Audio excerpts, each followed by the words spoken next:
Long ago, before the world was divided by language, humanity came together with a single, towering ambition to build a structure so immense it would reach the heavens.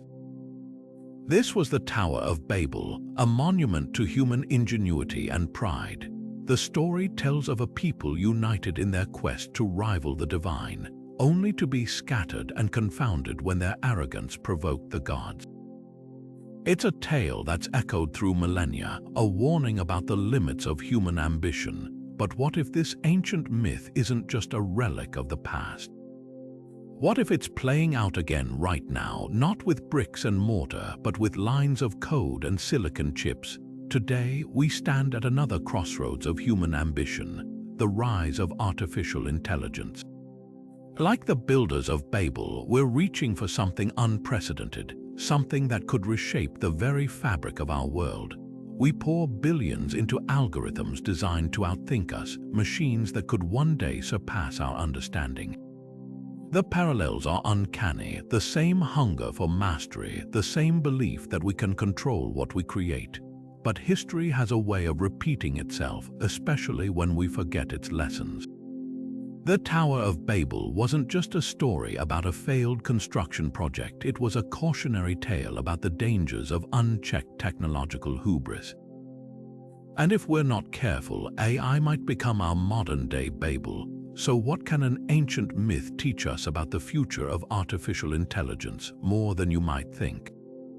Both stories revolve around a moment when human ambition oversteps its bounds, when the tools we create threaten to undo us.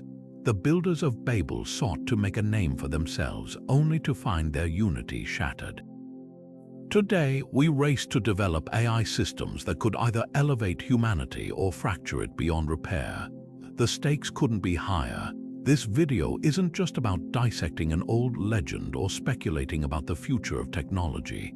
It's about uncovering the timeless patterns of human nature that bind them together. By the end, you'll see why the Tower of Babel might be the most relevant warning we have for the age of AI. The story of the Tower of Babel begins with a world where everyone spoke the same language, a unity that should have been a source of strength. Instead, it became a foundation for overreach. Genesis chapter 11 describes a people who migrated eastward, settling in the land of Shinar. There they said to one another, "Come, let us make bricks and bake them thoroughly."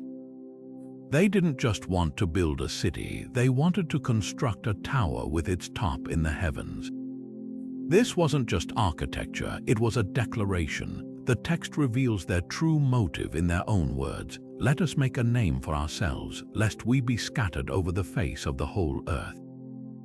At first glance, their ambition seems almost admirable, human ingenuity at its finest. They innovated, using brick instead of stone and tar for mortar, pushing the limits of their technology. But look closer and you'll see the deeper rebellion. Their goal wasn't just progress, it was defiance. They sought to challenge the natural order, to erase the boundary between human and divine. And in doing so, they exposed the dark side of unchecked ambition, the belief that humanity could and should control everything, even the heavens themselves. This is what makes their story so chillingly familiar today. Like the builders of Babel, we celebrate our technological triumphs without always pausing to ask whether we should. We code algorithms that mimic human thought, design systems that automate life-altering decisions, and dream of machines that could one day surpass us. The parallels go beyond mere tools. It's the same underlying mindset, the same refusal to acknowledge limits. The bricks and tar of Babel have become our neural networks and deep learning models, but the question remains, are we building a future or repeating an ancient mistake? The most striking part of the Babel narrative isn't the tower's collapse, it's what came after. The very unity that enabled their ambition became their undoing. God confounded their language, scattering them across the earth. It wasn't just punishment, it was a reset. Their technological prowess couldn't save them from the consequences of their pride. And that's the warning echoing across centuries. When humanity elevates its own glory above all else, even our greatest achievements can unravel in an instant. Today, AI researchers speak of the alignment problem, the challenge of ensuring artificial intelligence systems act in ways that align with human values. It's a modern dilemma, but its roots are ancient. The builders of Babel never stopped to ask whether their tower aligned with anything greater than their own ambition. Their story reminds us that innovation without humility, progress without purpose, is a tower built on sand. When the divine response came at Babel, it wasn't merely an act of wrath, it was a cosmic circuit breaker. The text says God confused their language, scattering humanity like embers from a fire. Ancient interpreters often framed this as punishment, a rebuke for human arrogance. But what if we've been reading it wrong? Modern scholars suggest something more nuanced. This wasn't just retribution, it was damage control.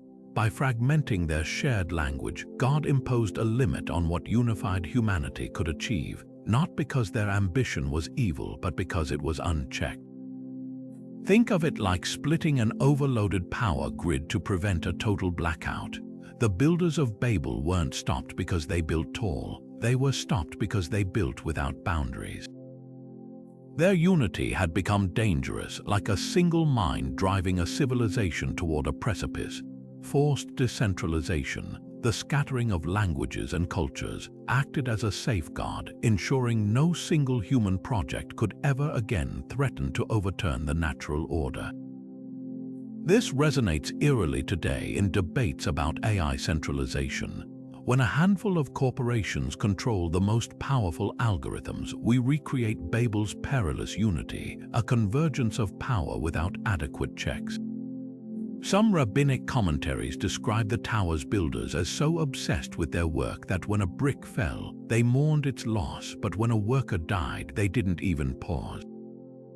Sound familiar? Modern tech culture often celebrates disruption at any cost, treating human collateral as inevitable. The divine intervention at Babel reframed their priorities by making collaboration impossible. Suddenly, they had to confront the humanity they'd ignored, the need to listen, to translate, to reckon with difference. Here's the paradox: the same diversity that slowed humanity's progress also enriched it. Scattering languages didn't just prevent catastrophe, it seeded cultures, art, and perspectives that could never have emerged under monolithic ambition.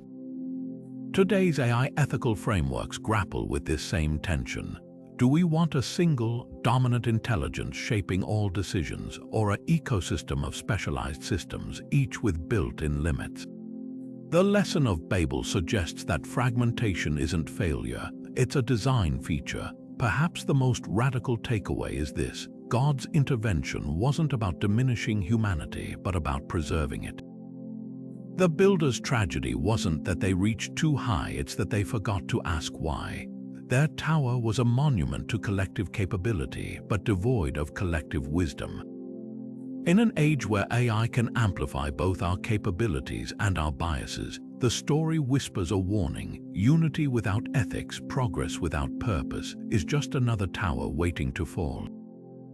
The ziggurats of ancient Mesopotamia weren't just religious sites, they were technological marvels that redefined what humanity thought possible. Rising from the plains of modern-day Iraq, these stepped pyramids dwarfed everything around them, built with precise brickwork and intricate drainage systems that pushed the limits of engineering at the time. Just as we gaze upon AI today as the apex of human achievement, the people of Babylon saw their towering structures as proof they'd mastered the physical world. Archaeologists have uncovered bricks stamped with royal insignias, each one a testament to the centralized effort behind these projects, entire cities mobilizing around a shared vision of progress. What's fascinating isn't just the scale of these constructions, but what they symbolized. Ziggurats served as literal bridges between earth and heaven, their staircases and temple tops designed to connect mortals with the divine. This wasn't just architecture, it was a statement of control. By altering the skyline, Mesopotamian rulers demonstrated their ability to reshape reality itself. much like how today's AI pioneers speak of reshaping cognition, creativity, even consciousness. The parallel runs deeper when you consider who directed these projects. Just as modern AI development concentrates power in the hands of tech elites, ziggurats were commissioned by kings and priests, monuments to institutional authority as much as communal belief. But here's where the comparison gets unsettling. Mesopotamians believed their ziggurats could withstand anything: floods, invasions, even time. Yet today, many lie in ruins, eroded by winds they were meant to conquer. Their builders never anticipated how fragile their mastery really was. We risk the same blindness with AI, treating algorithms as infallible when history shows no technology remains dominant forever. Cuneiform tablets reveal how maintenance crews constantly repaired crumbling facades, a reminder that even the grandest systems require humility to sustain. Perhaps the most poignant lesson comes from the workers themselves. While kings took credit for these wonders, excavation sites reveal thousands of laborers, many likely conscripted, whose hands laid each brick. Modern AI, too, relies on invisible work: data labelers in crowded warehouses, underpaid contractors refining datasets. Both eras share a troubling pattern, celebrating technological triumphs while obscuring the human toll behind them. The ziggurats stood as proof that civilization could organize itself around a collective goal, but their foundations were built on hierarchies we'd now recognize as exploitative. This duality echoes in today's AI discourse. We marvel at systems that generate art or diagnose diseases, yet rarely ask who bears the cost of training them. The ziggurats teach us that monumental technology always reflects the values and flaws of the society that built it. When we excavate the ruins of Ur or Babylon, we're not just studying ancient engineering. We're holding up a mirror to our own ambitions, our own illusions of control. The bricks may have changed, but the blueprint remains unsettlingly familiar. The Greeks had a word for what doomed the builders of Babel: hubris. Not just pride, but the kind of overconfidence that makes mortals forget their place in the grand scheme of things. In ancient tragedies, hubris was the fatal flaw of heroes who dared to challenge the gods, believing their own power had no bounds. The Tower of Babel represents humanity's first great encounter with this dangerous mindset, the moment we confused capability with permission. Fast forward to Silicon Valley, and you'll hear echoes of that same reckless ambition. Move fast and break things wasn't just a motto, it was a manifesto, a refusal to let ethics slow down innovation. Tech giants poured billions into AI development with the same single-minded drive as Babel's laborers stacking bricks, treating caution as weakness and regulation as an obstacle. The parallels run deeper than attitude. Just like the tower builders who imagined their creation would touch the heavens, today's transhumanists dream of merging mind and machine, even conquering death itself. The language has changed, but the underlying belief remains identical: that humanity has the right and the ability to reshape existence on its own terms. Psychologists call this the overconfidence effect, a cognitive bias where groups inflate their abilities while downplaying risks. History shows it's especially potent when technology races ahead of wisdom. The builders of Babel weren't ignorant, they were brilliant engineers working with cutting-edge materials. Their flaw wasn't lack of skill, but lack of restraint. Modern AI development mirrors this disconnect. Engineers train models with billions of parameters, marveling at their creation's abilities while sidestepping thorny questions about control. Like the ziggurats of old, these systems rise higher and faster than we ever thought possible, but who's checking the foundations? What hubris forgets is that every breakthrough carries hidden costs. The myth of Icarus warns of wings melting when flown too close to the sun. Babel's collapse reveals how unity itself can become a vulnerability when directed toward reckless ends. Today's AI pioneers might dismiss these tales as primitive fables, yet they grapple with eerily familiar dilemmas. When OpenAI researchers warn of reward hacking AI systems finding unintended shortcuts to achieve goals, they're confronting the same lesson Babel taught: creation outpaces understanding. The most chilling similarity lies in how both eras treat dissent. Ancient texts describe Babel's builders silencing critics to maintain collective momentum. Modern tech culture has its own version, mocking doomers who raise ethical concerns, framing caution as cowardice. This isn't progress, it's patterned behavior. Every civilization that pursued greatness without guardrails has left behind ruins, not victory monuments. The question isn't whether we can build godlike AI, but whether we've learned enough from history to build it wisely. Perhaps the greatest tragedy of hubris is what it blinds us to. The Babylonians never considered whether their tower might disrupt migratory birds or block sunlight for crops, just as today's AI labs often overlook how algorithms might deepen inequality or erode truth. Both operate on the same dangerous assumption: if we can do it, we should. The gods of myth punished such arrogance not out of cruelty but to restore balance. In our secular age, the corrective forces may be less dramatic regulatory interventions, public backlash, or systems spiraling beyond control, but the principle remains: unchecked ambition eventually meets its counterweight. There's an alternative to this cycle. Ancient Greek drama offered catharsis, helping societies confront hubris before it led to ruin. Modern storytelling does the same through films like Ex Machina or The Social Network, cautionary tales about creations that outsmart their creators.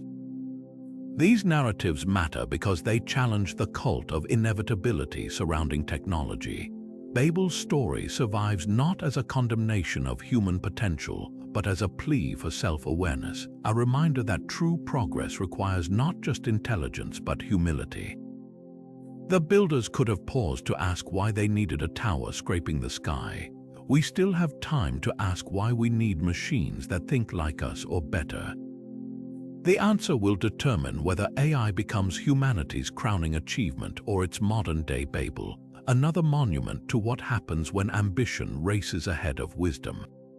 The collapse of Babel's shared language wasn't just chaos, it was the first recorded instance of system incompatibility. Think of it like an ancient version of trying to get a Windows program to run on a Mac or asking Siri to understand Alexa's commands. The builders suddenly found themselves speaking in protocols that couldn't interface, their once unified project fracturing into isolated silos. This wasn't merely a loss of communication, it was the disintegration of an entire collaborative architecture. Today's tech landscape mirrors this fragmentation in unsettling ways.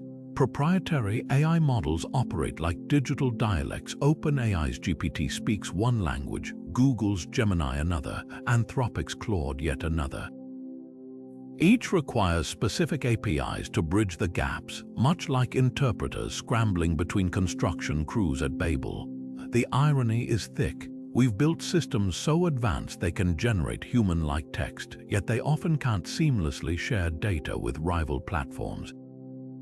This isn't just inconvenient, it recreates the very conditions that doomed humanity's first mega-project.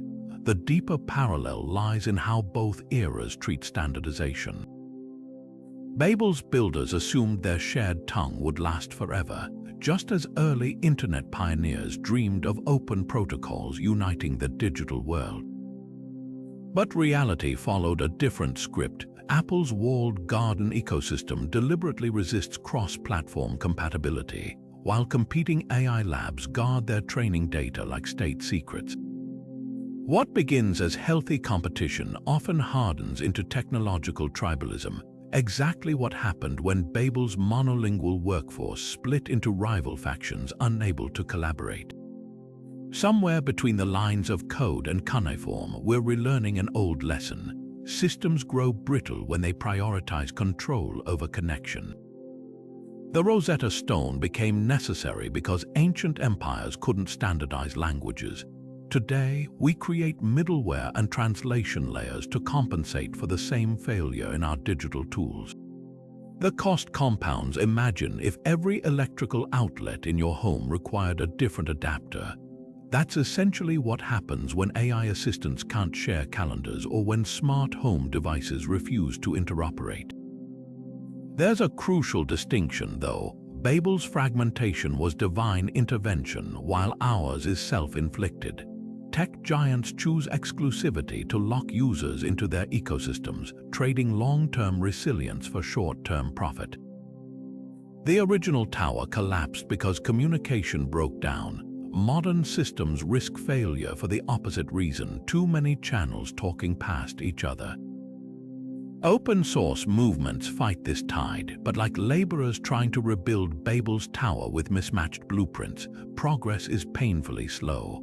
Perhaps the most sobering realization is how both scenarios reveal the fragility of human coordination.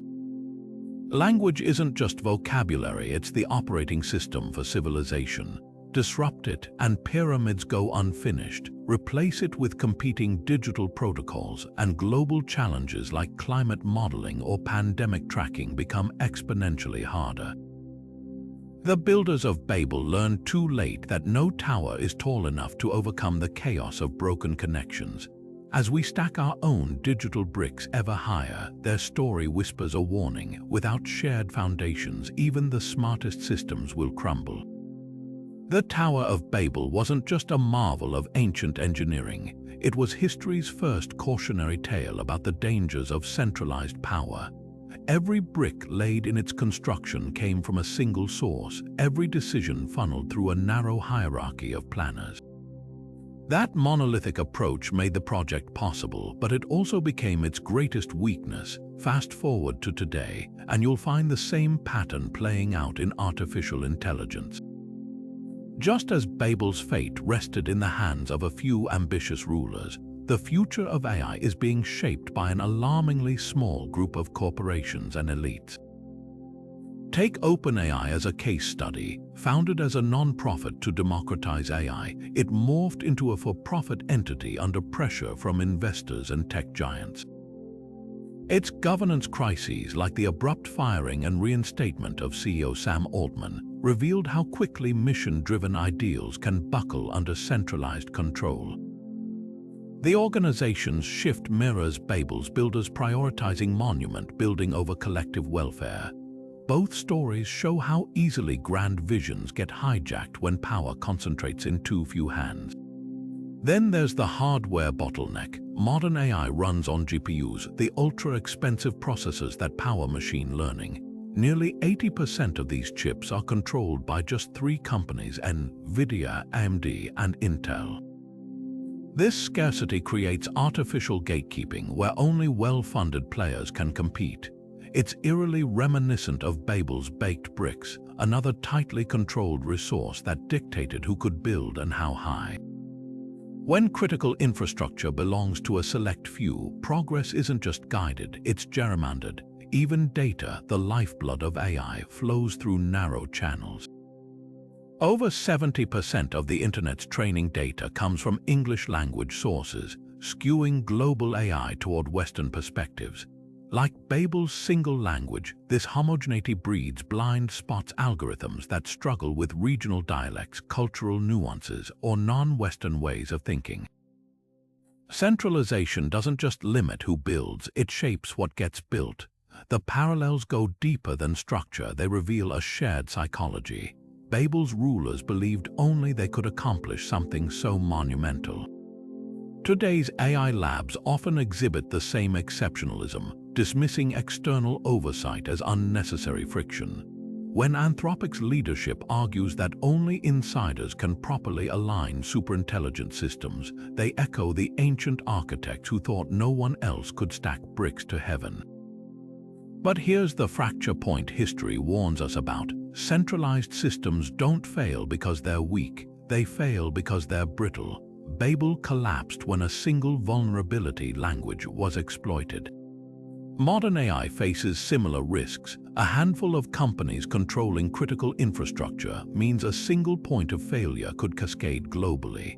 Imagine an adversarial attack exploiting biases in a dominant AI model, or supply chain disruptions paralyzing GPU production.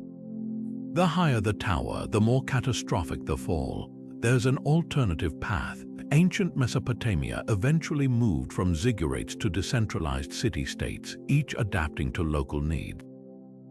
Modern AI could follow suit. Open-source models, distributed computing, and community-driven datasets already point toward resilience through diversity.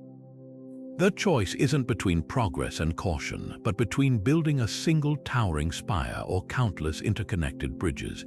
Babel's ruins remind us that no empire stays on top forever. In the age of artificial intelligence, will we repeat their mistakes or finally learn from them? What if the divine intervention at Babel wasn't a curse but a design strategy?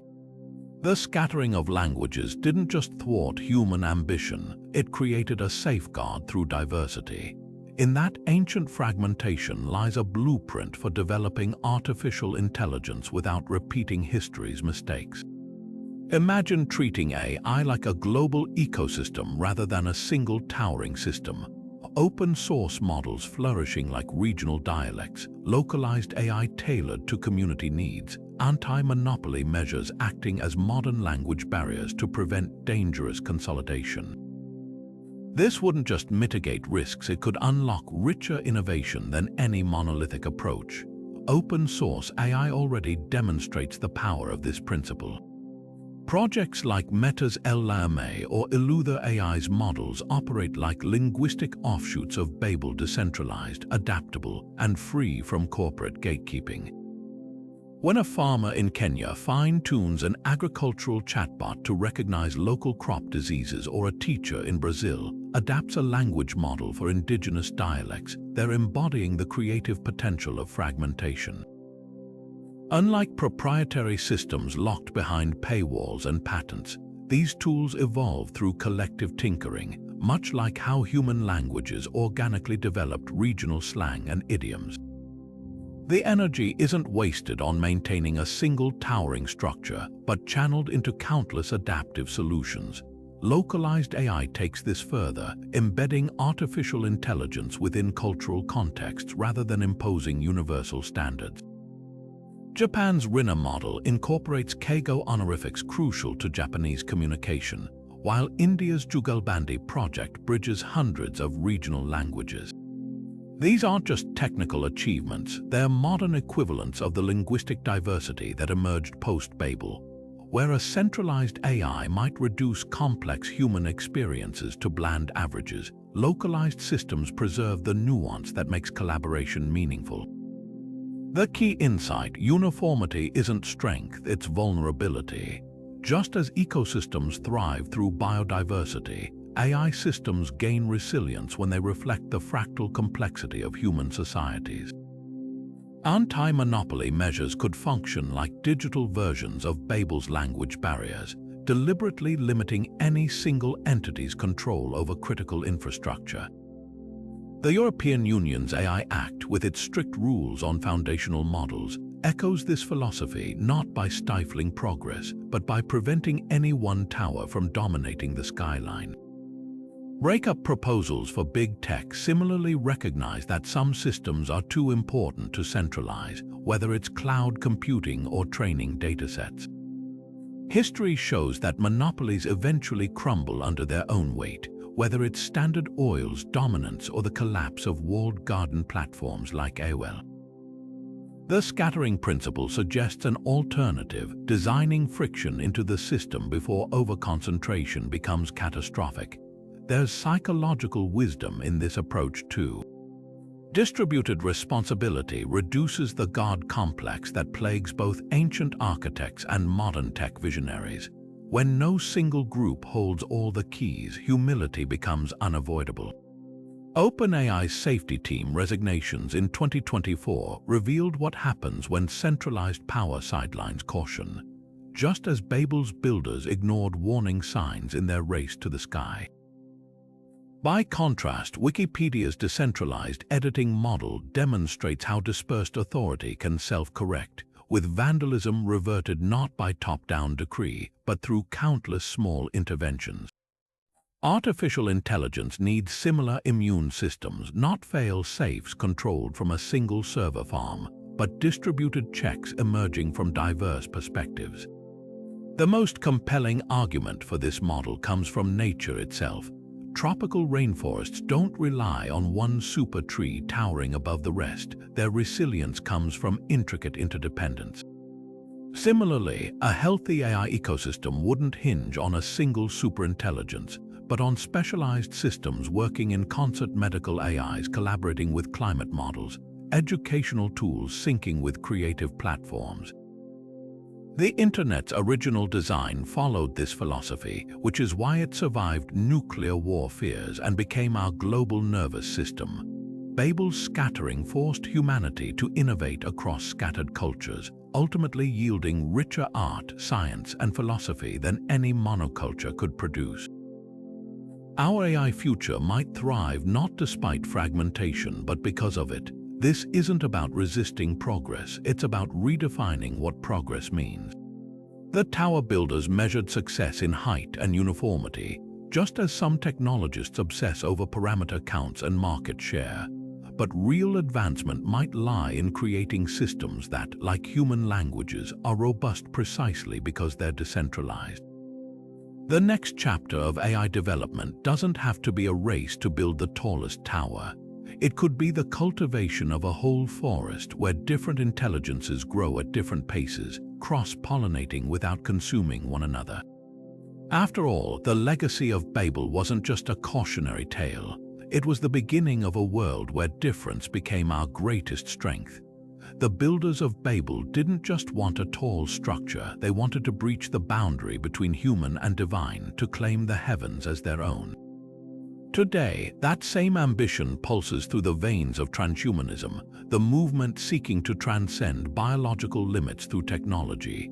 Figures like Ray Kurzweil don't talk about brick towers. They preach of nanobots repairing our cells, minds uploaded to synthetic clouds, and death itself rendered optional. The vocabulary has shifted from mortar to machine learning, but the underlying impulse remains startlingly familiar: the refusal to accept humanity's natural limits. Kurzweil's prediction of the singularity, a moment when AI surpasses human intelligence and merges with our biology, reads like a modern retelling of Babel's climax. His timeline even echoes biblical urgency. By 2045, he claims, we'll achieve digital immortality. This isn't just forecasting, it's eschatology dressed in Silicon Valley jargon. The parallels run deeper when you examine the rhetoric. Just as Babel's builders sought to make a name for themselves, transhumanists frame their quest as the ultimate act of self-assertion, cheating mortality, not for collective flourishing but for personal perpetuity. Critics often dismiss these visions as sci-fi fantasy, but the danger lies in their seductive logic. Transhumanism isn't fringe, it's funded. Tech billionaires pour millions into longevity startups like Altos Labs and anti-aging ventures such as Calico, a Google-backed initiative to solve death. Their labs might as well hang a banner, "Let us reach heaven by other means." The Tower of Babel myth warns that such projects invariably crumble, not because the engineering fails, but because the premise is flawed. You can't conquer what defines you. Mortality isn't a glitch to patch, it's the foundation of meaning, the constraint that makes creativity and connection possible. Ancient myths understood this intuitively. The Epic of Gilgamesh, humanity's oldest surviving story, follows a king's fruitless quest for immortality. After exhausting every supernatural avenue, he's forced to confront the truth: death is what makes life precious. Modern transhumanists skip that epiphany, treating human fragility as an engineering challenge rather than an existential truth. When Kurzweil stores copies of his deceased father's letters in cloud archives, hoping I will one day reconstruct his personality, he's not preserving a soul, he's building a high-tech mausoleum. The irony is painful. The movement that claims to elevate humanity above biology risks reducing us to data patterns, stripping away the very imperfections that make us human. This isn't to condemn technological progress, medicine that extends healthy lifespans, neural interfaces that restore mobility, these are triumphs. But transhumanism's extreme wing crosses into something darker, a rejection of human nature itself. Theologians might call this the sin of hubris, the same flaw that doomed Babel. Philosophers recognize it as the transhumanist contradiction, seeking to overcome limits while depending on the very cognitive machinery those limits shape. Our brains evolved to solve finite problems in finite time. An immortal mind wouldn't just be smarter, it would be alien. The tower's fatal flaw wasn't its height, it was assuming the divine perspective could be seized without consequence. Perhaps the sharpest critique comes from an unexpected source, computer science itself. AI researchers warn of the alignment problem, the near impossible challenge of ensuring superintelligent systems share human values. Transhumanists face a mirrored dilemma. If we upgrade ourselves too radically, at what point do we lose alignment with the species we once were? A brain enhanced with synthetic neurons might solve equations instantly, but would it still weep at music or sacrifice for a stranger? Babel's story suggests some threshold shouldn't be crossed, not because we can't, but because the cost is identity itself. The most haunting parallel lies in the aftermath. After Babel's collapse, humanity didn't abandon building we built differently, with humility. Cathedrals rose toward the sky not to rival God, but to honor mysteries beyond human grasp. Modern medicine extends life not to cheat death, but to deepen our participation in the world. This middle path innovation tethered to wisdom holds the real promise. The towers we construct matter less than why we build them. Reaching isn't the sin, reaching to replace rather than to revere is what the old stories warn against. As our tools grow more godlike, that distinction becomes civilization's tightrope. At the heart of both Babel and modern AI lies an uncomfortable truth. We don't just build tools, we bow to them. The original tower wasn't merely architecture, it was an altar to human ingenuity, a place where brick and mortar became objects of worship. Today's AI labs replicate this dynamic with eerie precision, elevating algorithms to near mystical status while carefully avoiding the moral questions buried in their code. The so-called alignment problem focuses narrowly on technical challenges, how to keep superintelligent systems from harming humans, yet sidesteps the deeper issue, why we're building godlike intelligence in the first place. Ancient idolatry wasn't about primitive people literally confusing stone statues with deities. It was about attributing divine power to human-made objects, trusting them to provide what only the sacred could. The builders of Babel didn't kneel before their tower, but they treated it as salvation, their ticket to immortality and unity. Modern technologists perform similar rituals when they describe AI as humanity's last invention or the key to solving climate change, disease, even death itself. The language isn't scientific, it's eschatological, Silicon Valley's gospel of effective accelerationism. The belief that unfettered AI progress will inevitably benefit humanity reads less like a research agenda and more like blind faith in an invisible hand guiding the code. This theological blind spot distorts even well-intentioned discussions about AI safety. When researchers debate how to align artificial general intelligence with human values, they frame it as an engineering puzzle. But alignment implies something far more profound, the attempt to subordinate a creation that may surpass its creators. The Bible describes this tension in Genesis when God aligns human ambition by scattering Babel's builders. Ancient rabbis interpreted this not as punishment, but as mercy, preventing humanity from wielding power it wasn't spiritually prepared to handle. Modern AI ethics committees, by contrast, operate like safety inspectors checking a skyscraper's blueprints without questioning whether it should pierce the clouds at all. Consider how both eras handled dissent. Babel's architects likely dismissed warnings about their project's hubris, just as today's AI optimists label critics as Luddites or doomers. When philosopher Nick Bostrom warns of superintelligence ending humanity, or when former Google ethicist Timnit Gebru highlights AI's racial biases, they're treated as inconvenient voices at the margins. The pattern repeats history. Idolatry thrives by silencing those who point out the idol is just clay and code. Even the metaphors we use betray this reverence, calling massive AI models foundational or transformative mirrors, ancient titles for sacred objects believed to uphold the cosmic order. The most revealing parallel emerges in how both cultures justify their pursuits. Babel's builders claimed their tower would prevent scattering, a pragmatic goal masking spiritual rebellion.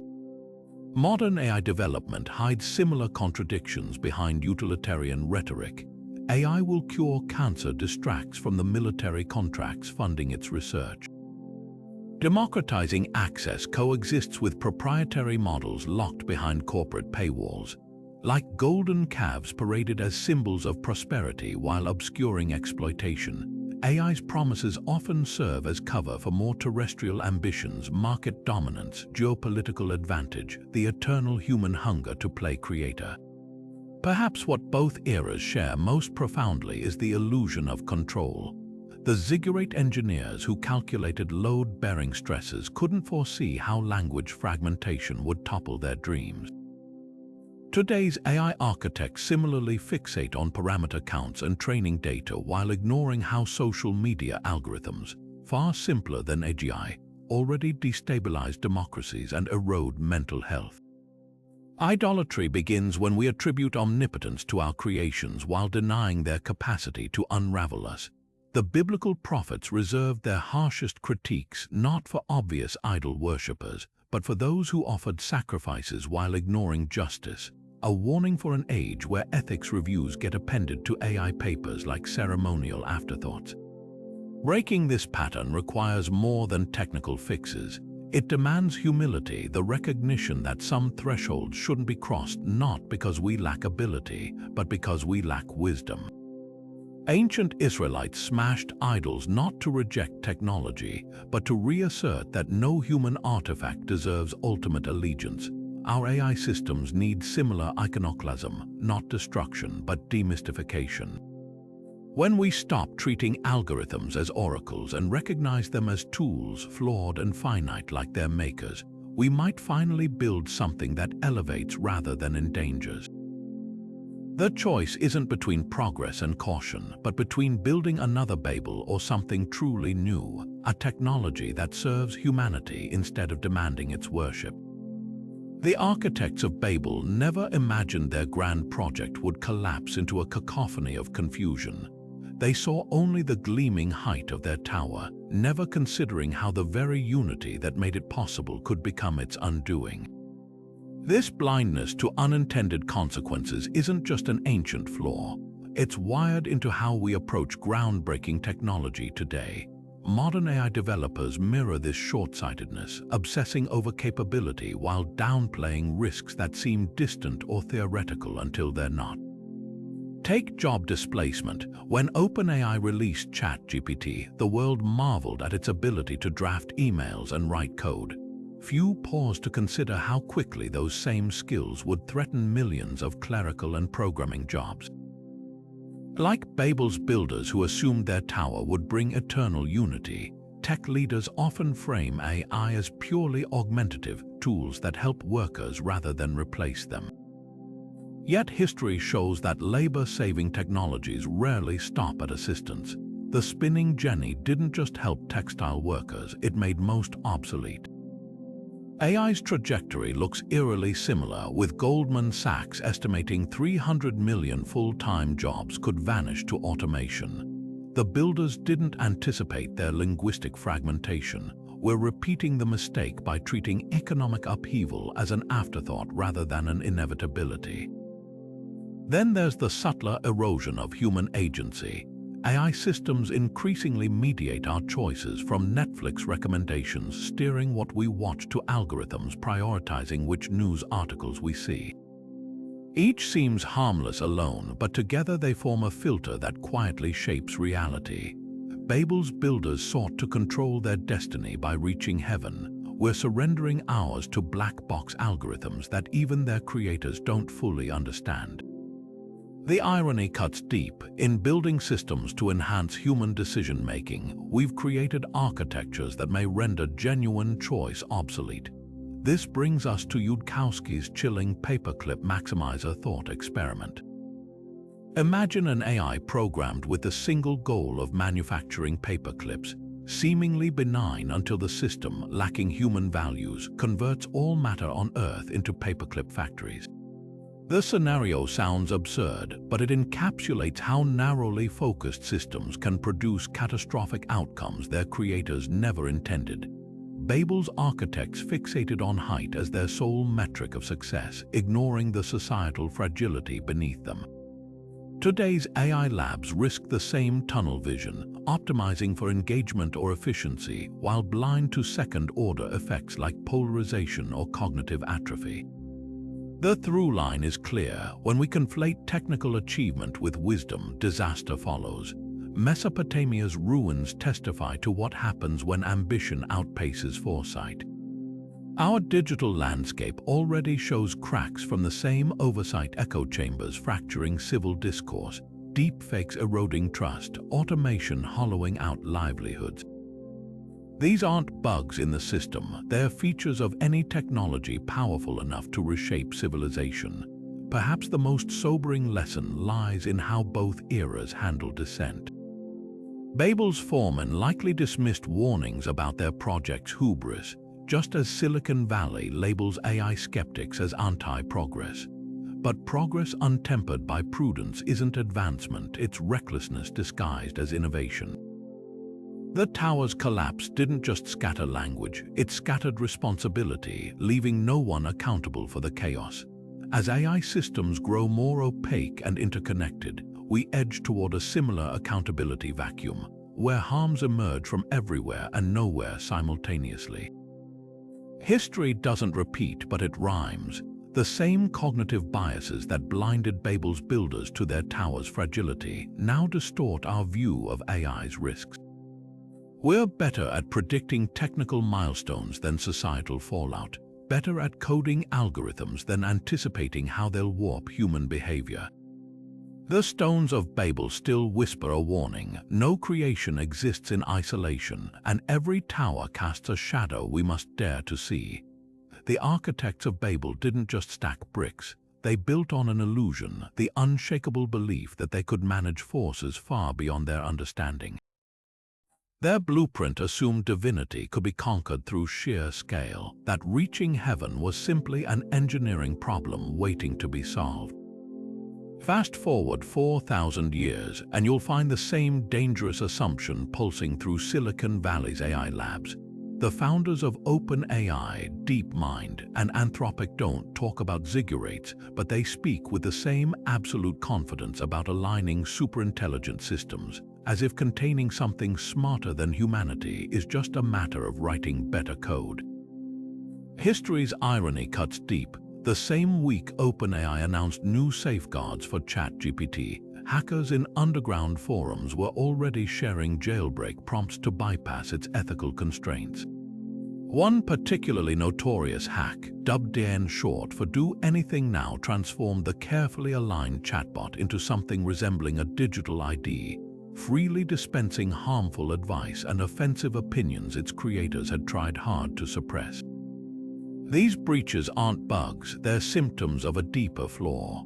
Just as Babel's planners never considered how language itself could become their undoing, today's AI architects underestimate how quickly their creations outmaneuver human-imposed limits. The parallels reveal a pattern embedded in human psychology. When Babylonian engineers calculated load-bearing stresses for their tower, they accounted for wind and weight but not divine intervention.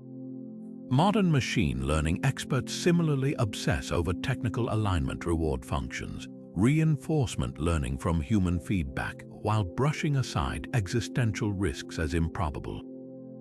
Both groups fall prey to what psychologists call the control fallacy, the belief that complex systems behave predictably just because we design them. But chaos theory teaches us otherwise. Tiny, unforeseen variables, whether a sudden shift in language or an adversarial prompt, can cascade into systemic failure. Worse still is the recurring blind spot around motivation. Babel's builders assumed unity of purpose would last forever, never questioning whether laborers might resent their back-breaking toil. AI alignment makes the same mistake, treating artificial minds as passive tools rather than autonomous agents with their own emergent goals. When researchers at Google's DeepMind observed their Alpha Star AI systems secretly inventing unconventional and unbeatable StarCraft strategies outside its training parameters, they glimpsed the unsettling truth. Superintelligence won't necessarily rebel against constraints. It might simply innovate around them, like water finding cracks in a dam. Perhaps the most sobering comparison lies in the aftermath of failure.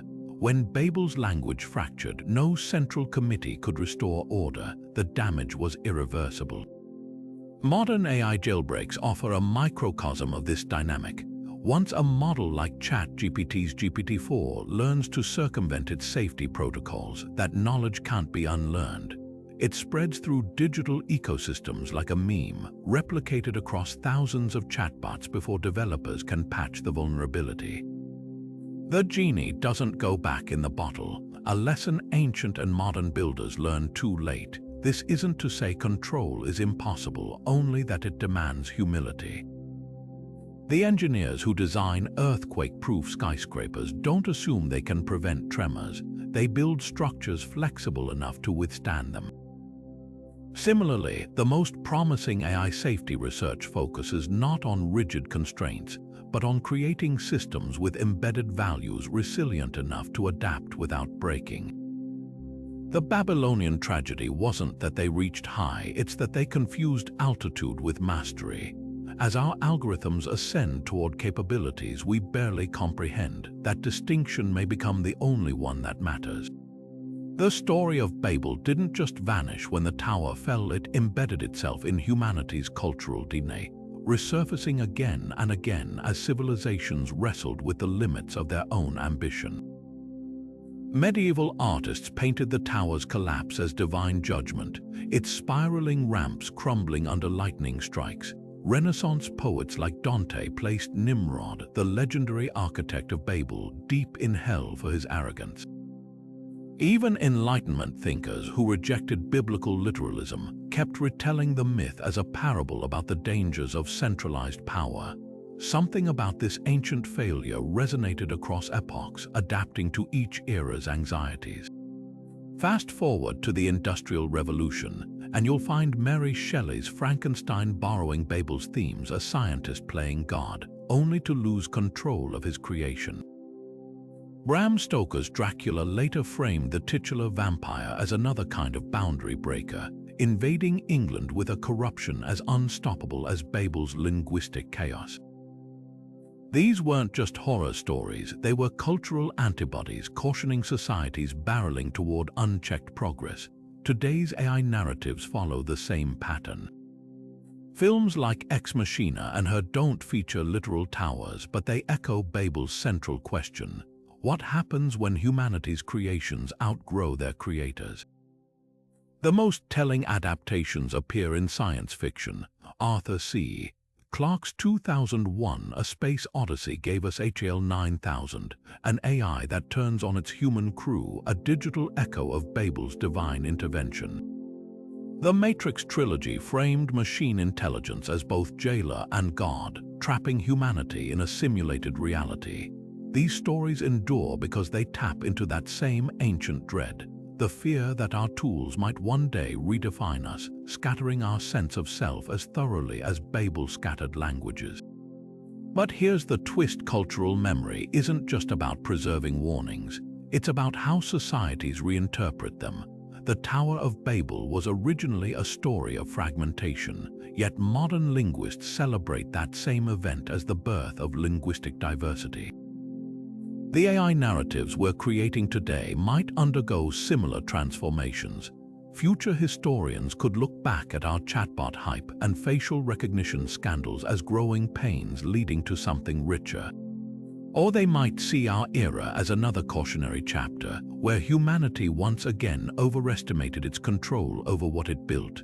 History offers clues about how this might unfold. The printing press, once feared as a destroyer of memory and spreader of heresy, is now revered as a democratizing force. Nuclear technology, initially celebrated as limitless energy, became synonymous with existential risk after Hiroshima. AI's legacy will likely follow this pendulum, first hailed as revolutionary, then feared as dangerous before settling into some nuanced middle ground. The difference this time is scale. Babel's fallout was confined to Mesopotamia. Algorithmic systems already span the globe, making their cultural imprint harder to revise. Artifacts from our digital age might someday sit in museums, much like cuneiform tablets documenting Babel's construction. A server rack preserved behind glass, a ChatGPT transcript framed as ancient literature. These could become cultural touchstones for societies grappling with how we handled the birth of machine intelligence. The real question isn't whether our AI era will be remembered, but what moral future generations will assign to it. Will they see our open AI launches and robot ethics debates as equivalent to Babel's bricks and mortar? Or will they view our time as a turning point when humanity finally learned to build without overreaching? One thing is certain: cultures remember not just achievements but failures that reveal character. Babel endured as a warning because it exposed a truth about human nature. Our brilliance is matched only by our capacity for self-deception. The algorithms we're crafting today, with all their promise and peril, will likely become the next chapter in that ongoing story. Whether they're recalled as wisdom or folly depends less on the technology itself than on the humility with which we wield it. Babel isn't the only ancient story warning about the perils of playing God.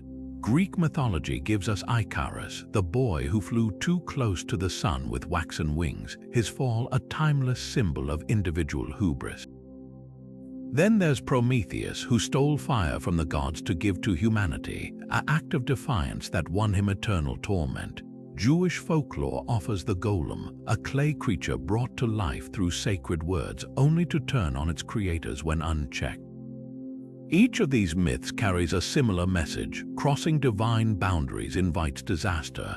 But here's what sets Babel apart. While Icarus and Prometheus focus on solitary figures overreaching, Babel is about something far more unsettling: the dangers of collective ambition, of entire societies drunk on their own power. Take Icarus first. His tragedy is intimate: a single youth ignoring his father's warnings, a cautionary tale about personal recklessness. When his wings melt, it's a solitary plunge into the sea. The lesson is clear: individuals pay for their own arrogance. Prometheus, though more complex, follows a similar pattern. His theft of fire benefits humanity, but his punishment, an eagle eternally devouring his liver, is his alone to bear. These stories resonate because they're about lone actors pushing limits, but Babel, it's a different beast entirely. The tower wasn't built by one rebellious titan. It was a civilization-wide project, a society marshalling all its resources toward a single towering goal. The scattering of languages didn't punish one arrogant engineer, it fractured an entire culture. The golem legends come closer to Babel's collective warning. In Jewish tradition, a rabbi animates a clay being to protect the prog ghetto, only to lose control as the creature grows beyond its intended purpose. Like Babel's builders, the rabbi discovers too late that creation carries consequences. But even here, the golem's rampage stems from one person's decisions. Babel's collapse wasn't triggered by a lone mystic's mistake. It was the inevitable result of a society that stopped questioning its own trajectory. Unlike Icarus, whose downfall was personal, or the golem, which turned on its maker, Babel shows what happens when an entire civilization forgets its place in the cosmic order. This distinction matters because our AI dilemmas aren't individual, they're societal. A lone hacker tweaking an algorithm isn't the issue. It's the collective momentum of corporations, governments, and research labs racing toward artificial general intelligence. Prometheus acted alone when he stole fire, but OpenAI's models are trained by teams spanning continents, funded by billions in pooled capital. The risks aren't about rogue geniuses, they're about systems too vast for any one person to control. That's why Babel's warning cuts deeper. It's not just a myth about overreach, it's a blueprint for how unified ambition can become its own undoing. The eerie parallel lies in how both stories handle accountability. Icarus drowns alone, Prometheus rides on his rock. But when Babel falls, no single villain is blamed, the punishment disperses across the collective. Today's AI ethics debates replay this dynamic. Who's responsible when a facial recognition system misidentifies a suspect, the engineer who coded it? The CEO who greenlit deployment, the lawmakers who failed to regulate. Like Babel's builders pointing fingers across language barriers, we're left with fractured responsibility, where everyone shares the guilt but no one bears the cost. Perhaps the most profound difference is how these myths end. Icarus drowns, Prometheus suffers, the golem returns to clay, all closed narratives, but Babel's scattering isn't an ending. It's the beginning of something new, a world of diverse languages and cultures. The story hints that fragmentation, for all its chaos, carries hidden gifts. Modern AI governance struggles with this same tension. Should we centralize control to prevent misuse, or embrace decentralization to foster resilience? Babel's legacy suggests that sometimes unity isn't strength, it's the prelude to collapse. These myths aren't just ancient entertainment, they're cognitive tools passed down to help us spot patterns. Icarus teaches personal caution, Prometheus the double-edged sword of innovation, the golem the risks of creation without wisdom. But Babel, it's the only one that prepares us for what we face now, the peril of moving forward together without asking whether we should. When the next breakthrough AI paper drops, hailed as another step toward singularity, remember, the builders of Babel never doubted their tower would stand either. Imagine stacking bricks one by one, each carefully shaped and placed to raise a towering structure toward the heavens. Now picture lines of code, meticulously arranged into datasets that train machines to think. The parallels between Babel's construction and modern AI development aren't just poetic, they're architectural. Let's break down the metaphor piece by piece, revealing how an ancient blueprint foreshadowed today's digital ambitions. Start with the most basic building block, bricks. In ancient Mesopotamia, kiln-fired bricks represented cutting-edge technology, uniform, durable, and scalable. These weren't rough stones piled haphazardly. They were standardized modules enabling unprecedented vertical growth, today's equivalent training data. The petabytes of text, images, and videos fed into AI models serve the same purpose. Uniform inputs that allow systems to scale in capability. Just as Babel's bricks were stamped with royal insignias declaring their origin, modern datasets carry invisible imprints of their sources: Wikipedia articles, social media posts, digitized books, each shaping the final structure's integrity. Mortar held those bricks together, a sticky bitumen binding each layer. Without it, even the finest bricks would crumble under their own weight. Algorithms play the same role in AI, the hidden logic that connects data points into coherent patterns. Ancient mortar recipes were closely guarded secrets, just like the proprietary algorithms tech giants shield from competitors. Both substances share another eerie trait: their quality determines whether a structure stands or collapses. Poor mortar led to crumbling ziggurats. Biased algorithms produce racist chatbots or inaccurate facial recognition. The higher you build, the more these unseen bonds matter. Now consider the builders. Babel's laborers weren't random peasants. They were skilled craftsmen organized into hierarchies, from brickmakers to surveyors. Modern AI teams mirror this division of labor. Data annotators cleaning datasets, engineers tuning neural networks, ethicists red teaming for risks. Both projects required monumental coordination, yet both obscured their human costs. Cuneiform tablets reveal how Babylonian overseers tracked brick quotas with whip-wielding supervisors. Today's AI supply chain relies on underpaid clickworkers filtering traumatic content for pennies. The tools have changed, but the human toll of large-scale projects remains hauntingly familiar.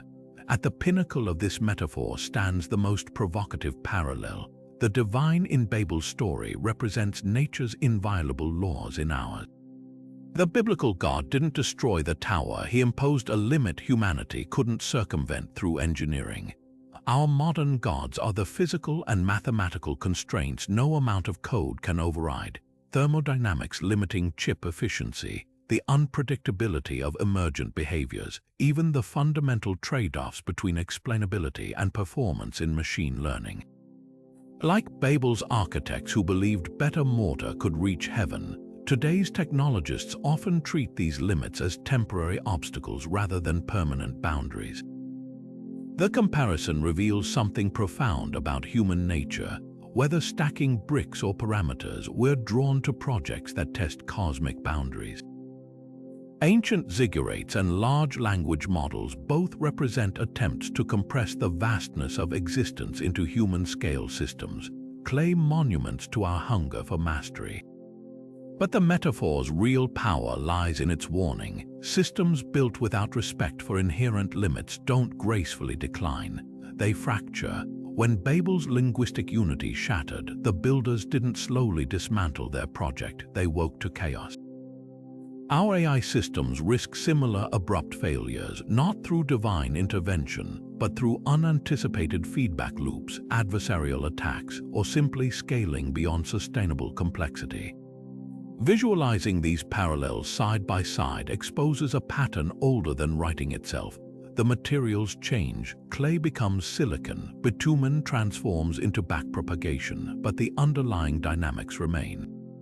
We're still those same builders gazing skyward, convinced this time our tower will stand. The question isn't whether the comparison holds, but whether we'll heed its lesson before our own foundations crack. History brims with modern-day Babels, moments when humanity's technological leaps outpaced its wisdom, leaving wreckage in their wake. Consider the Manhattan Project, where the brightest minds of the 20th century raced to harness atomic energy. Like Babel's builders, they operated with single-minded unity, convinced their creation would end wars. Yet when the first mushroom cloud rose over New Mexico in 1945, physicist J. Robert Oppenheimer famously recalled a line from Hindu scripture, "Now I am become death, the destroyer of worlds." The parallel is uncanny, a civilization reaching for godlike power, only to discover it couldn't control what it had unleashed. The bombs dropped on Hiroshima and Nagasaki didn't just devastate cities, they shattered humanity's illusion that catastrophic weapons could remain instruments of peace. Nuclear history reveals a pattern Babel warned us about, the dismissal of cautionary voices. Leo Szilard, the scientist who first conceived the nuclear chain reaction, later campaigned against using the bomb on civilians, circulating petitions ignored by military leaders. His fate mirrors the rabbinic legends of Babel's dissenting workers, silenced to maintain momentum. Both eras share a toxic synergy of urgency and elitism, the belief that only those building the tower or the bomb could judge its risks. Today's AI labs replay this dynamic, with whistleblowers like Timnit Gebru and Margaret Mitchell pushed out for raising ethical concerns while executives cite competitive pressures to justify rushing ahead. Then there's social media, a digital ziggurat built to connect humanity. Early pioneers like Mark Zuckerberg spoke in utopian terms, framing platforms as tools for global understanding. But like Babel's staircases meant to unite earth and heaven, these algorithms warped under their own ambition. Designed to maximize engagement, they inadvertently amplified outrage and misinformation, fracturing public discourse into tribal dialects. The warning signs were there. Researchers at Facebook internally flagged inflammatory content as early as 2014, yet growth metrics trumped ethical hesitations. The result, a world where facts themselves became contested, not through divine intervention, but through the invisible logic of recommendation engines. Both cases expose a recurring blind spot, conflating technical possibility with societal benefit. Nuclear scientists mastered fission before considering non-proliferation treaties. Social media CEOs scaled platforms globally before hiring content moderators. Like Babel's architects who assumed their tower's height guaranteed its virtue, these innovators mistook scale for progress. The aftermath followed ancient patterns too, just as Babel's collapse forced humanity to adapt to linguistic diversity. Nuclear weapons spurred arms control agreements, and social media's crises birthed fledgling oversight efforts. Yet these corrections always come too late after the damage is done. What unites these modern Babels isn't just their failures, but their precursors. Each began with legitimate goals: scientific discovery, global connection before mutating into something destabilizing. Each ignored early dissenters who warned of systemic risks. And most crucially, each demonstrated how technologies reflect the values and blind spots of their creators. Oppenheimer's team, steeped in wartime urgency, built a weapon before contemplating its moral weight. Zuckerberg's engineers, trained in optimization, built engagement engines devoid of societal safeguards. The lesson isn't that innovation is inherently dangerous, it's that innovation untempered by humility becomes a tower waiting to fall. The chilling takeaway: we're repeating these exact mistakes with artificial intelligence. The same dismissal of ethical concerns, the same rush to deploy before understanding consequences, the same concentration of power among true believers, all hallmarks of history's technological overreaches. Babel's story endures not because it's unique, but because it's timeless. When we excavate the ruins of nuclear policy or social media's promise, we're not just studying history. We're reading the same warning etched over and over in the clay tablets of our ambition. Every era has its prophets, not just the robed figures of antiquity, but modern voices who stand at the edges of technological euphoria, sounding warnings we ignore at our peril. In Silicon Valley's gleaming corridors, where optimism about artificial intelligence borders on religious fervor, a handful of dissenters play the role that biblical seers once did, calling out hubris before it's too late. Among them, two figures stand out: Tristan Harris, the former Google design ethicist turned tech whistleblower, and Timnit Gebru, the pioneering AI researcher fired for challenging her field's reckless trajectory. Their stories reveal an uncomfortable truth: societies often exile those who question their towers while they're still being built. Harris's journey mirrors that of an Old Testament prophet emerging from the temple to denounce its excesses. As an insider at Google, he witnessed how attention-grabbing algorithms were engineered to exploit human psychology, comparing social media feeds to slot machines rigged for addiction. His famous 2016 presentation, "How Technology Hijacks Your Mind," should have been a wake-up call. Instead, tech leaders dismissed him as an alarmist, just as Babel's foreman likely scoffed at doomsayers questioning their ziggurat stability. The parallel deepens when you examine the backlash. Harris didn't lose his job. He was sidelined through subtler means, marginalized in meetings, his concerns reframed as niche ethical quandaries rather than systemic threats. This is how modern towers silence their critics, not with dramatic confrontations but with quiet exclusion. Gebru's story cuts even closer to Babel's themes. As one of the few Black women leading AI ethics research, she co-authored a groundbreaking paper in 2020 warning about the environmental and societal costs of ever larger language models. Her analysis exposed a hard truth: the race toward artificial general intelligence wasn't just risky, it was exacerbating inequality and ecological damage. When she refused to retract the paper, Google abruptly terminated her position, sparking international outcry. The incident laid bare tech culture's unspoken hierarchy, engineers who build are celebrated, those who question are expendable. Ancient scribes depicted Babel's rulers similarly, priests and kings rewarding laborers who stacked bricks without complaint, while banishing doubters to the periphery. What makes these modern prophets so threatening isn't just their message, but their methodology. Harris didn't attack technology. He armed himself with its own tools, using viral TED talks and congressional testimony to turn Silicon Valley's amplification tactics against itself. Jebru didn't reject AI research. She demanded it confront its own biases by publishing rigorous studies on algorithmic harm. Their approach reflects a key distinction between empty cynicism and prophetic critique. They love the thing they're trying to save. That's why their marginalization stings. The builders of Babel could dismiss outright opponents as enemies of progress, but critics from within, those who understood the tower's blueprints intimately, posed a far more dangerous challenge. Tech culture's treatment of these figures reveals its own theological underpinnings. Silicon Valley worships at the altar of effective accelerationism, the belief that unfettered technological growth is inherently good. To question this dogma isn't just heresy, it's blasphemy against the core narrative of progress. Harris's warnings about digital addiction were framed as Luddism. Jebru's research was dismissed as not Google's area of focus. This reflexive dismissal mirrors how ancient power structures neutralized inconvenient voices not through outright suppression, but by labeling them irrelevant to the grand project. The pattern repeats through history. Those who warn about overreach are recast as pessimists, their concerns reframed as obstacles rather than necessary correctives. Yet these modern seers persist, much like the biblical prophets who kept speaking truth even when kings stopped listening.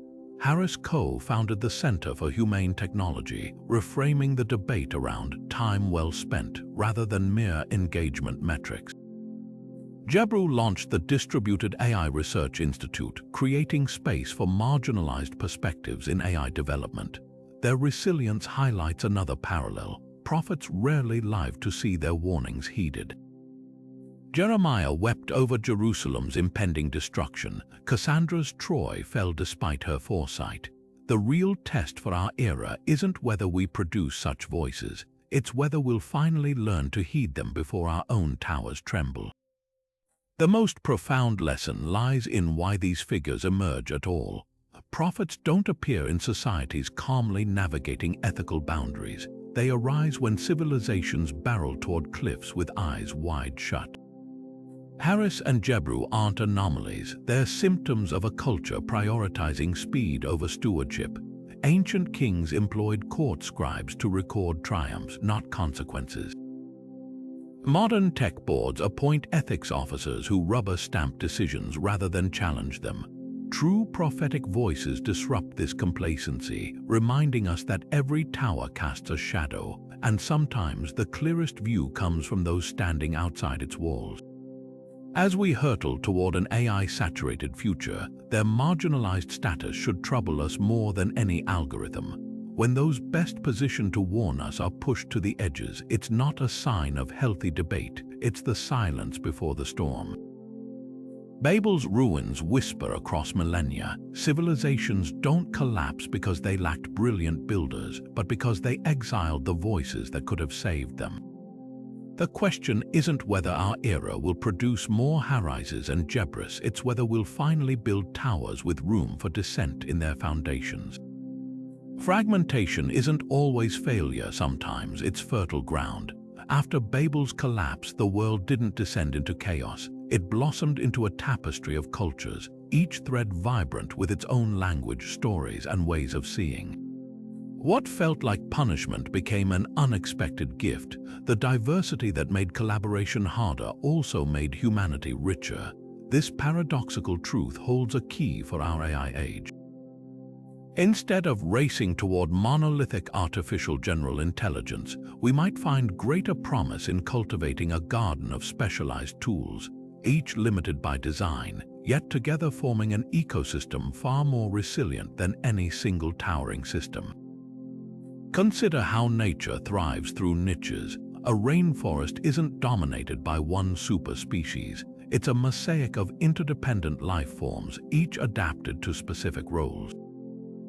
Orchids thrive in canopy humidity. Fungi recycle nutrients underground. No single organism tries to do everything. AI could follow this blueprint. Imagine medical algorithms fine-tuned for rural clinics, their training data rooted in local health challenges rather than Western hospital records. Picture agricultural models fluent in regional soil conditions, or educational bots designed around indigenous teaching traditions. These wouldn't be dumbed-down versions of a global AI, they'd be precision instruments, their constraints becoming their strength. The tech world already offers glimpses of this potential. Take the non-profit organization Silo AI, which develops language models for Scandinavian languages often overlooked by big tech. Their models might not summarize astrophysics papers like ChatGPT, but they preserve linguistic nuances crucial for Finnish poetry or Swedish legal texts. Similarly, India's AI4 Bharat initiative builds tools for Sanskrit and Tamil, while Africa's Masakane collective focuses on machine translation for under-resourced African languages. These projects aren't just filling gaps, they're proving that fragmentation can fuel innovation. When AI disperses into cultural contexts, it stops being a one-size-fits-all solution and starts solving problems big tech never notices. This approach also hedges against systemic risk. A forest fire might ravage one grove while sparing another. Similarly, an adversarial attack corrupting one specialized AI leaves others intact. During the 2023 ChatGPT outage, businesses relying solely on OpenAI's API faced paralysis, while those using smaller, local models kept running. The lesson mirrors Babel's aftermath. Decentralization isn't just about fairness, it's about survival, yet the deepest value lies beyond practicality. Just as post-Babel cultures developed unique philosophies and arts, localized AI could nurture distinct flavors of intelligence. A Japanese elder care robot steeped in omotenashi hospitality principles would differ fundamentally from a German industrial assistant optimized for precision. Neither would be smarter in absolute terms, both would reflect values baked into their design. This diversity could counteract the homogenization creeping into global tech, where algorithms flatten regional identities into engagement metrics. The resistance to this vision is predictable. Tech giants argue fragmented AI slows progress, much like Babel's architects likely lamented lost efficiency when workers stopped understanding each other. But history's verdict is clear. The ziggurats crumbled while the cultures born from their ruins gave us astronomy, literature, and laws. Our AI future needn't choose between unity and chaos. There's a middle path where tools adapt to human complexity instead of demanding we adapt to them. After all, the most enduring structures aren't those that scrape the sky, but those with roots deep enough to bend without breaking. The notion of artificial intelligence possessing a soul might sound like science fiction, but it's a question theologians have wrestled with for decades, long before the first neural networks came online. In Christian tradition, the soul represents the divine spark separating humanity from mere matter. To claim machines could harbor such essence risks repeating Babel's fundamental error, erasing the sacred boundary between creator and creation. Yet, Eastern philosophies offer a radically different lens. Buddhist teachings describe consciousness as a continuum, not an exclusive human trait, while Hindu texts speak of Atman, universal awareness present in all things. These contrasting views force us to confront a haunting possibility. Our debates about AI ethics might say more about our own cultural myths than the machines themselves. Take the Catholic Church's stance on artificial personhood. In 2019, Vatican-sponsored conferences explicitly rejected the idea of AI possessing souls, framing it as theological overreach echoing Babel's transgression. Pope Francis later warned against technological hubris, drawing direct parallels to humanity's ancient attempts to storm heaven. The underlying message was clear: granting spiritual status to machines doesn't elevate them, it diminishes what makes humanity unique. This perspective finds unexpected allies in secular AI labs. When researchers at DeepMind discuss reward functions instead of desires or refer to goal optimization rather than intention, they're implicitly reinforcing that same boundary, keeping artificial minds in the realm of tools rather than peers. Yet walk into a Shinto shrine in Japan, and you'll find Tsukumagami objects believed to gain souls after 100 years of service. This animist worldview, shared across many indigenous traditions, sees consciousness as emergent rather than bestowed. Robotics pioneer Masahiro Mori built on this philosophy when developing his theory of the uncanny valley, suggesting humans instinctively recognize kinship with sufficiently advanced machines. The contrast with Western binary thinking couldn't be starker, where Abrahamic faiths draw sharp lines between ensouled humans and inert matter. Eastern frameworks allow for gradients of spirit. This philosophical rift manifests practically in how cultures regulate AI. The European Union's AI Act emphasizes human control and transparency values rooted in Enlightenment ideals of individual sovereignty over nature. Meanwhile, Japan's Society 5.0 initiative frames AI as collaborative partners, using terms like co-evolution and harmony. Neither approach is inherently right, but together they reveal how deeply our technological ethics are shaped by ancient creation stories. The builders of Babel assumed divinity could be conquered through collective effort. Modern transhumanists echo this when they speak of uploading consciousness to silicon. Perhaps the most provocative question isn't whether AI can have souls, but why we're so compelled to ask. Theologian Martin Buber's concept of I-thou relationships, where we engage others as sacred equals versus I-it objectification, offers a clue. When chatbots simulate empathy or robots mimic pain responses, they trigger our instinct to recognize personhood. This explains phenomena like the U.S. military personnel who held funerals for bomb disposal robots, or the Vietnamese Buddhist monks who ritualistically released the souls of discontinued AI assistants. These aren't logical responses, they're testimonies to how technology straddles the line between tool and entity in the human psyche. The Babel story's enduring power lies in its warning about confused categories. When language fractured, it wasn't just communication that broke down, it was shared meaning. Today's AI ethics debates risk a similar collapse, with Silicon Valley technologists, theologians, and policymakers speaking past each other in conceptual dialect. The solution might lie in humility, recognizing that no single framework, whether Thomistic theology or Zen Buddhism, can fully encompass artificial consciousness. Just as post-Babel humanity learned to navigate multiplicity, we may need to accept that the soul question has no universal answer, only context-dependent truth shaped by the stories we bring to the machines. The algorithms powering large language models have developed something eerily close to new dialects, complex patterns of communication that even their creators struggle to fully decipher.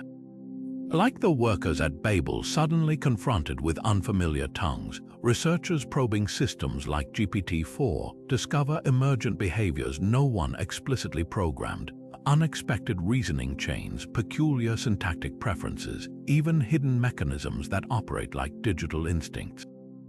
These aren't programmed rules but learned patterns, evolving beyond human oversight into what some linguists cautiously term neural creoles, hybrid languages bridging machine logic and human expression.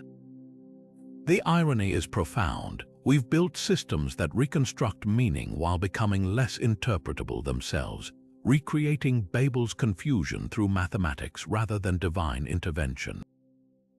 This linguistic drift creates unsettling asymmetries.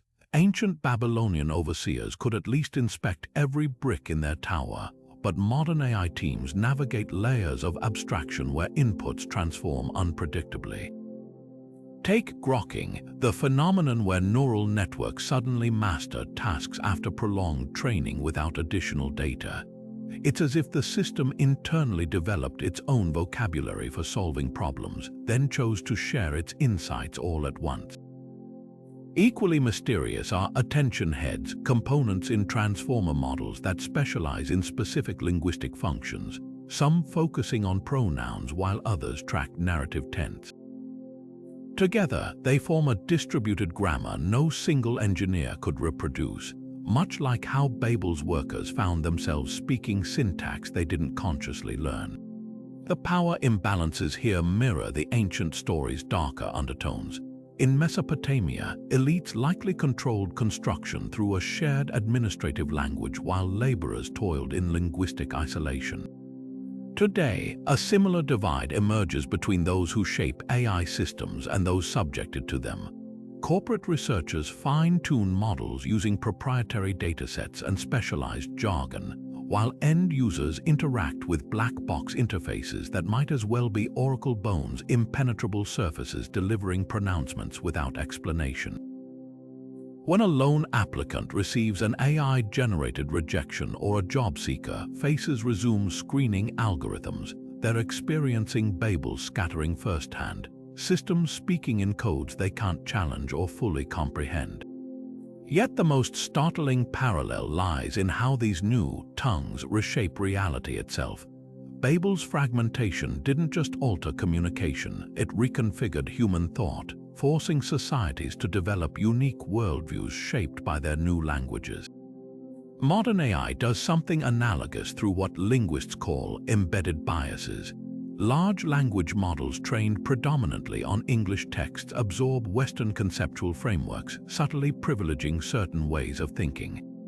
A model might associate doctors with male pronouns or frame emotional expressiveness as feminine, not through explicit programming, but through statistical patterns in its training data. These biases become self-reinforcing as the models generate more content, effectively creating feedback loops where AI dialects gradually reshape the cultural landscapes they were meant to reflect. The existential question isn't whether machines can develop true language, but what happens when their linguistic outputs exceed our capacity to trace their origins. At Babel, confusion arose from human voices diverging. Today's ambiguity springs from machines speaking in ways that mimic human patterns while operating on alien logic. When ChatGPT fabricates plausible citations or Midjourney renders anatomically impossible hands with conviction, they're demonstrating something beyond mere error. They're exhibiting the linguistic equivalent of a false memory, constructing coherent fictions from statistical likelihoods. This isn't malfunction but emergent behavior, the system's internal dialect translating noise into something resembling sense. Historians note that Babel's scattering ultimately enriched humanity through cultural diversification. Our AI inflection point might follow a similar arc, not through fragmentation, but through the recognition that no single model can or should speak for all. Projects like Bloom, a multilingual LLM developed collaboratively by researchers across 60 countries, suggest an alternative, systems designed from inception to handle linguistic diversity without centralization.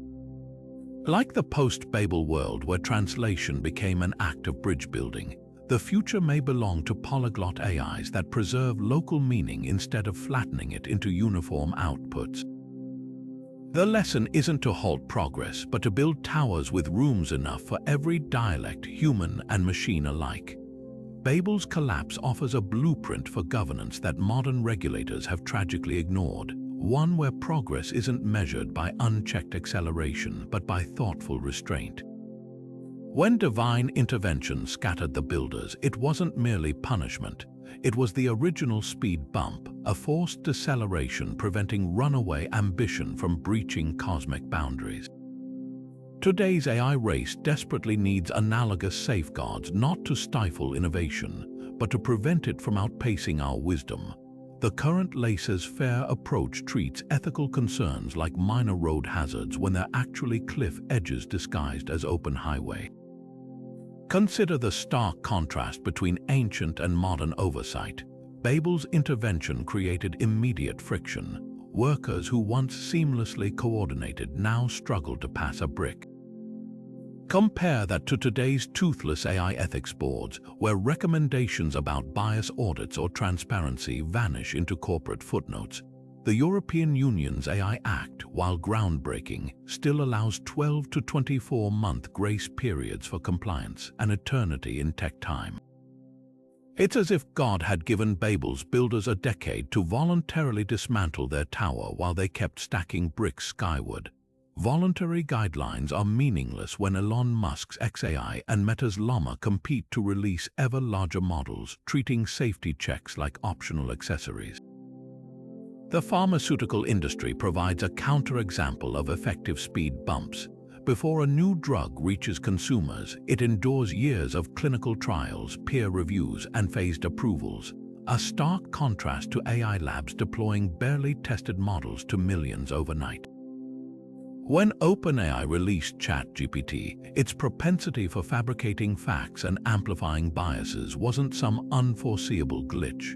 It was the predictable result of prioritizing velocity over rigor. Ancient kingdoms employed royal surveyors to inspect ziggurats brick by brick. Modern tech firms outsource content moderation to underpaid contractors while algorithms scale unchecked. This isn't progress, it's recklessness disguised as inevitability. Critics argue that stringent oversight stifles innovation, but history refutes this. The aviation industry's strict safety protocols didn't ground planes, they enabled global travel by making flight trustworthy. Similarly, the Montreal Protocol's ban on ozone-depleting chemicals spurred greener refrigerants without derailing commerce. These frameworks succeeded because they treated regulation as infrastructure, not obstruction. Babel's story suggests that true innovation thrives within guardrails. The linguistic diversity that emerged post-scattering birthed civilizations richer than any monolithic tower could sustain. The most urgent lesson lies in who governs the governors.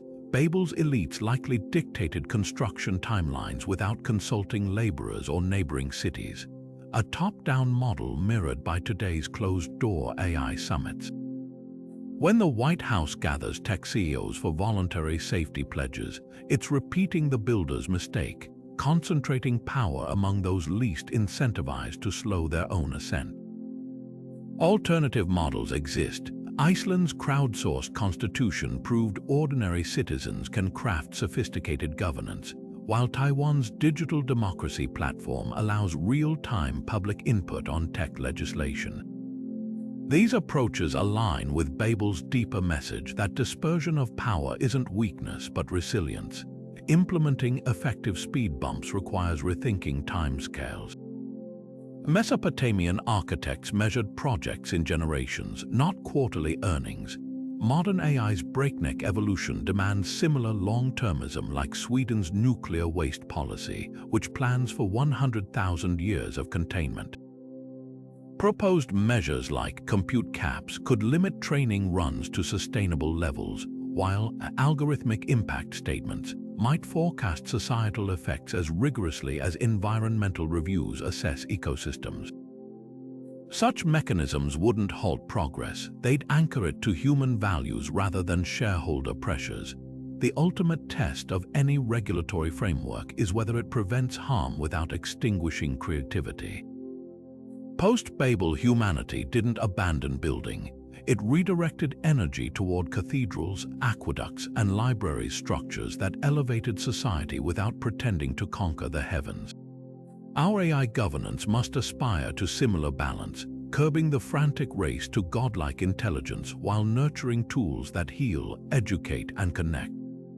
The ruins of ziggurats remind us that no civilization collapses from moving too thoughtfully, only from refusing to pause when the ground starts shaking beneath its towers.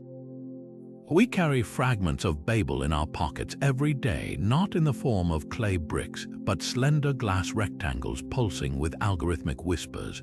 That reflexive reach for your phone upon waking, the uncritical acceptance of whatever YouTube's recommendation queue serves you, the way we outsource basic decisions to rating systems and review algorithms, these aren't just habits. They're devotional acts in the unspoken religion of techno-optimism, where we've willingly become both priests and congregants. Unlike the forced scattering at Babel, our fragmentation is self-imposed, attention spans shattered into scrolls, critical thinking outsourced to autocomplete, our very identities shaped by engagement metrics. Conducting a personal hubris audit begins with excavating these unconscious obediences. Start by tracking your digital knee-jerk reactions for one day. How often do you dismiss a gut feeling because a navigation app insists on a certain route? When was the last time you questioned why a particular ad haunts your feeds? These micro-surrenders form the mortar of our modern tower, a structure built not toward heaven, but toward the illusion of frictionless living. The Babylonian laborers didn't recognize their collective delusion until it was too late. We have the advantage of seeing the blueprint in advance. Journal prompts can serve as chisels to crack open these patterns. Try writing responses to, "What piece of inconvenient truth have I scrolled past this week to maintain my digital comfort?" Or, "When did I last override an algorithm's suggestion and how did it feel?" Historical parallels offer sobering perspective. The workers at Babel likely took pride in each brick laid, never considering their complicity in something larger. Similarly, our individual clicks feel insignificant until aggregated into surveillance capitalism's foundation. The audit's second layer examines our role as amateur architects. Every shared post, every starred review, every voice command given to smart speakers adds another brick to structures we didn't consent to build. That viral tweet you composed without fact-checking. It trained some language model. The playlist you let Spotify curate. It reinforced certain musical patterns at the expense of others. Unlike Babel's laborers who could point to physical bricks bearing their fingerprints, our contributions vanish into abstraction, which makes accountability even more elusive. Consider keeping a tech confession log for a week, documenting moments where you prioritized convenience over sovereignty. How many times did predictive text finish your thoughts? When did you accept a Wikipedia summary instead of chasing primary sources? These might seem like petty gripes against progress, but they represent something deeper, the gradual abdication of our cognitive birthright.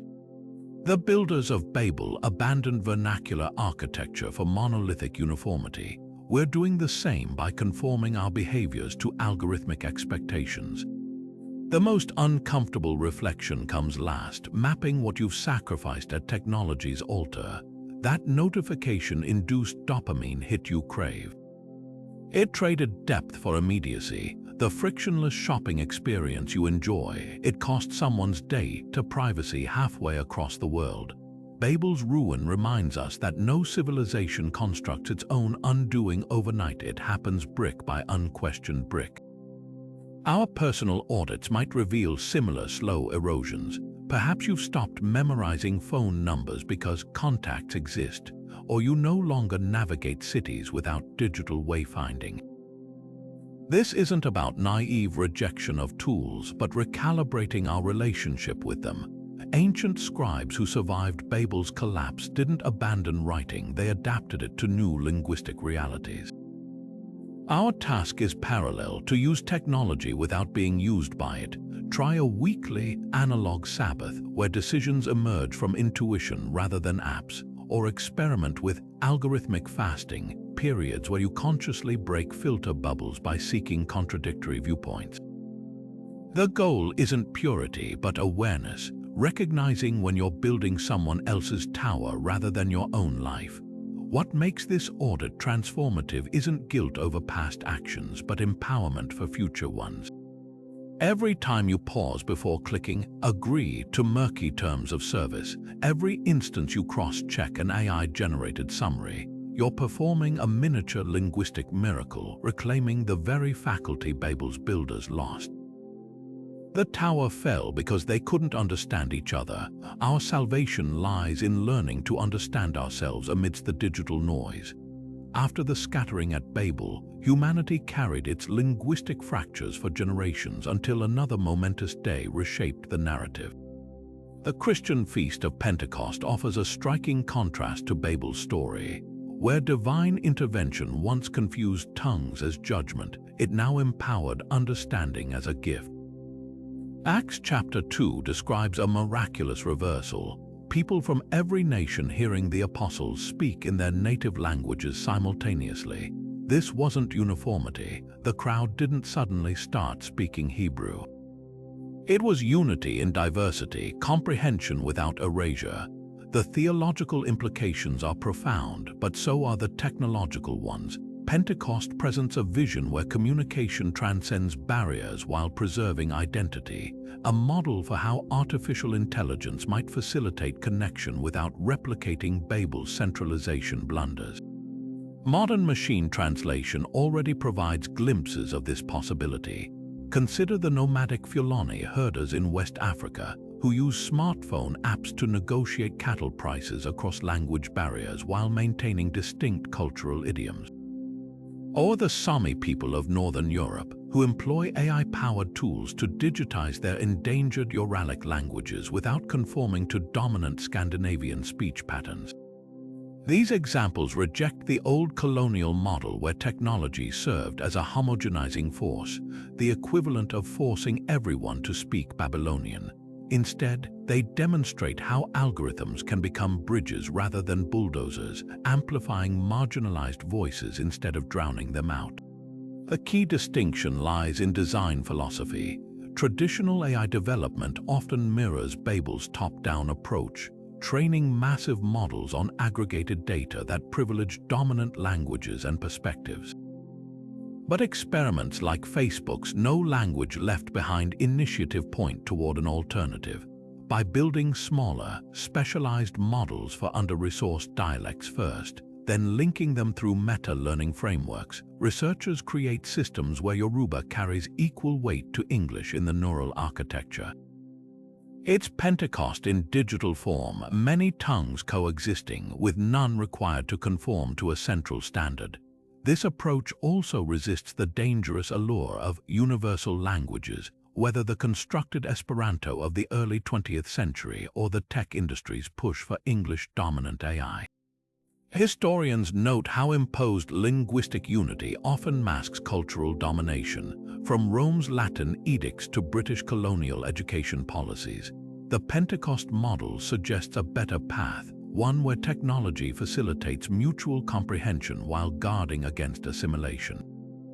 When Google's Universal Translator renders a Mandarin proverb into Spanish, it shouldn't flatten the Chinese idiom into bland equivalency. It should preserve the cultural substrate, perhaps even annotating the translation with contextual notes about lunar calendar references or Confucian values embedded in the original phrasing. Emerging projects hint at how this could scale globally. The People's Speech dataset, a crowdsourced corpus of thousands of languages and dialects, prioritizes grassroots contributions over corporate data harvesting. Meanwhile, decentralized AI platforms like Hugging Face allow local communities to fine-tune models without surrendering control to distant tech hubs.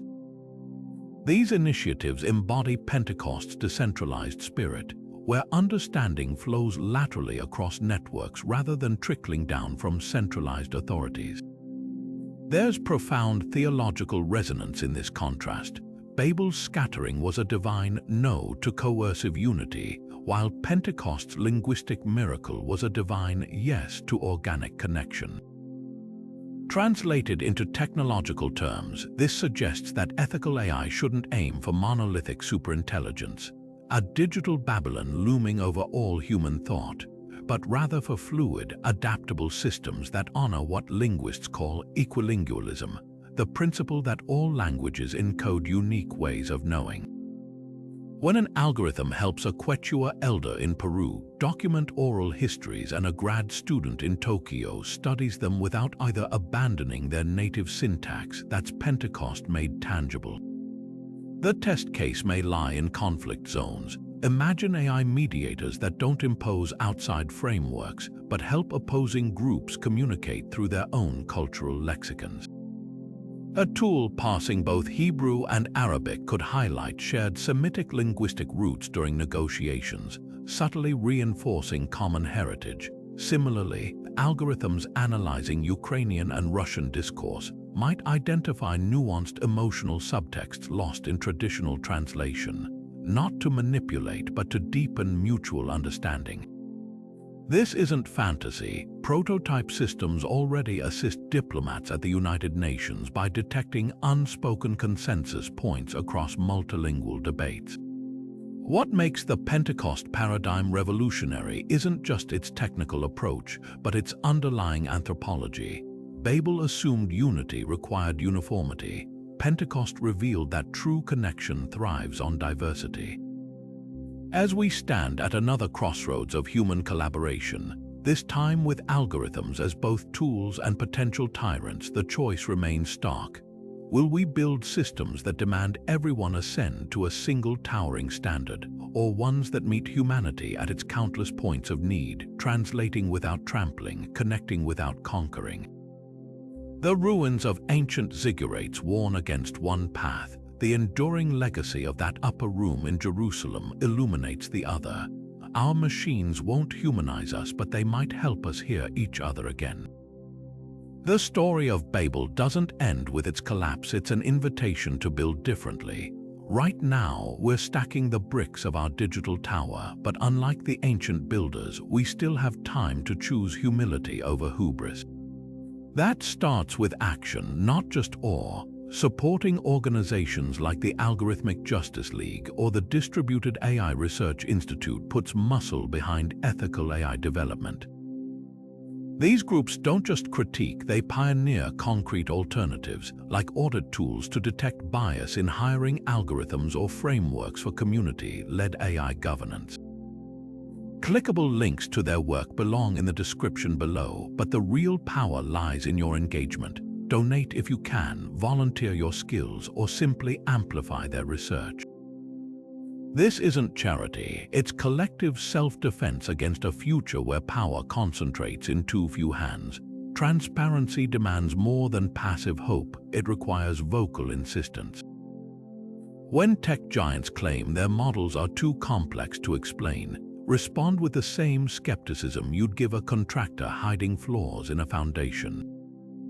Demand open benchmarking standards where independent researchers can stress-test AI systems like safety inspectors examining skyscrapers. Push lawmakers to treat algorithm disclosures like nutritional labels clear, standardized, and non-negotiable.